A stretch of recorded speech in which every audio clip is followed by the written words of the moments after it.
എല്ലാവർക്കും നമസ്കാരം. ഇന്നത്തെ ശുഭചിന്ത. ദൂരം ആരെയും തമ്മിലകറ്റില്ല, പക്ഷേ മൗനത്തിന് തമ്മിലകറ്റാൻ സാധിക്കും. എല്ലാവരെയും ആരെങ്കിലുമൊക്കെ സ്നേഹിക്കുന്നുണ്ട്. നിർബന്ധിത സ്നേഹം എന്നൊന്നില്ല.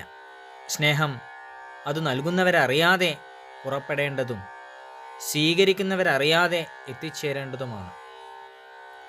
ഉറവയ്ക്ക് ഒരിക്കലും ഉറവിടത്തിലേക്ക് മടങ്ങാനാകില്ല.